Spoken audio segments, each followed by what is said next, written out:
Hi, I'm so excited to be sharing with you chapters 3 and chapter 4 of The Case of the Bicycle Bandit, our Read Together book. Chapter 3, Witnesses. "What time is it?" I asked. Ralphie glanced at his bare wrist. "Half past my freckle," he gloomily replied. I couldn't help but smile, and Ralphie couldn't help but say funny things. With him, it was like breathing. Ralphie even made jokes when nobody felt like laughing. "Let's see if there were any witnesses," Mila suggested. She gestured toward the grassy lawn beyond the bike racks. There was a lady walking a small dog with a shaggy white fur. That is, the dog had shaggy white fur. The lady's hair was shaggy and black. There was a freckled-faced teenager with red hair leaning against a tree. I caught him looking in our direction. He quickly turned away to watch some girls playing frisbee. Behind us, a man on a bench sat reading a newspaper. A round hat sat beside him like an old friend. I turned to Ralphie. "You better leave the detective work to us," I said. "Do you want to borrow my bike to get home?" Ralphie shook his head. "No, I'll walk. Might as well get used to it." Ralphie's eyes suddenly widened. "Hey, there's David Chang. He's on my brother Justin's basketball team. Maybe I can walk home with him." Ralphie ran up to David, who was leaving the library. I watched Ralphie gesture and point to the bike rack. He was telling David the whole sad story. I walked over, and Ralphie introduced us. "Jigsaw is a detective," Ralphie bragged. "He'll get my bike back." David looked about 14 years old. He had a helmet in one hand and a skateboard under the other arm. David shifted uncomfortably under the weight of his backpack. I asked him if he had noticed anyone strange inside the library. "Nah, I just dropped off a few books and scrammed," he answered. "It's too nice to hang inside." I watched them walk away. Actually, only Ralphie walked. David cruised alongside him on his skateboard. He stopped, handed Ralphie his backpack, and got back on the skateboard. What a guy, I thought. David made Ralphie carry his heavy backpack. Across the field, Mila was standing beside the lady and her dog. Mila bent down and tried to pet the dog, but it was one of those tiny nervous dogs. It yapped at Mila and snapped its sharp little teeth. Mila pulled her hand away and growled back. The man on the bench was nice enough. He said he'd been reading and hadn't seen anything. He laughed. "Once I start reading, we could have an earthquake and I wouldn't notice." I thanked him anyway. I wrote his name in my journal just in case. Max Kornstein. When I turned around, Milo was talking to the frisbee players. They seemed to be shaking their heads. The red-haired boy stood up to leave on his skateboard. "Wait up," I called. "I need to talk to you." The boy glanced over his shoulder. He put a hand to his ear and shook his head, like he couldn't hear me. Then he pushed off hard with his right foot. Zoom! He left me in the dust. Go figure. Chapter 4, Suspect on Wheels. I awoke Sunday morning to find a note on my doorstep. Tree House, the case message, the at of destroy secret in noon, fax this the, meet to the note self, let's go over after you. I started reading it. Tree House, the case message, the at of. It didn't make any sense.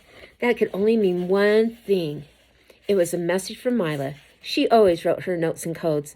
I searched my brain for all the codes I knew. Believe me, it was crowded in there.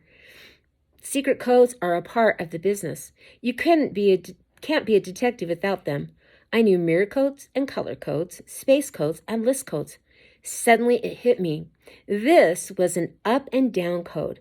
Instead of reading from left to right, you had to start at the bottom of the first column, read up, then go over to the next column and read down, and then over and then up again.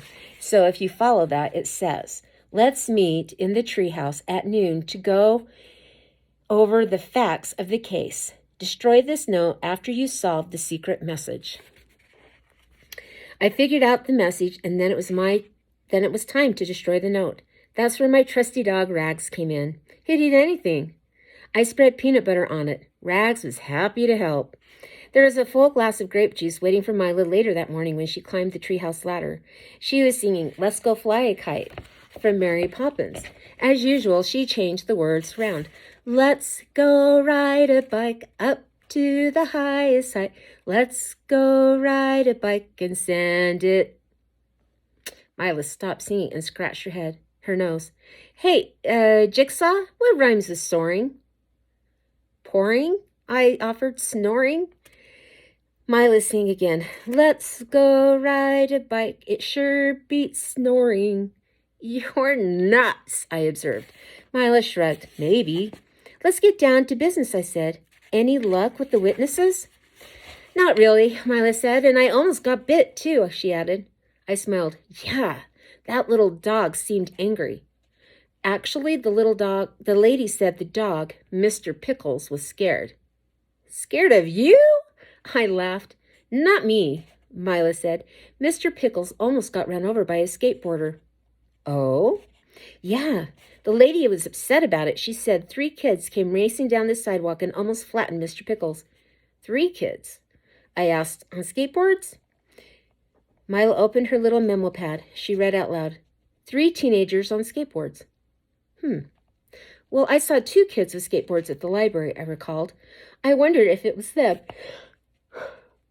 And if it was, who was the 3rd kid? And where was he? We let that question wander past like a lonely cloud. I suddenly remembered David Chang. His backpack was large and bulky. I told Mila about it. It must have been filled with books, Mila concluded. Nope, I said. He told me he dropped off a few books and scrammed. Mila twisted the ends of her long black hair. Are you sure his backpack was full? I think so, I said. He made Ralphie carry it. We can check with him. I wrote in my journal. What was in David Chang's backpack? Mila looked over my shoulder as I wrote. David couldn't have stolen that bike. You saw him leave the library. Yes, I said, but the lady saw 3 kids ride skateboards to the library. Only 2 left on skateboards. What happened to the other kid? Mila stared at me, blinking. Do you think? I nodded. It was exactly what I thought. Maybe he's the one who took Ralphie's bicycle. But what about his skateboard? Mila asked. You can't ride a bike and carry a skateboard at the same time. I gulped down the last of my grape juice. I think David Chang may know the answer. Thanks for reading with me.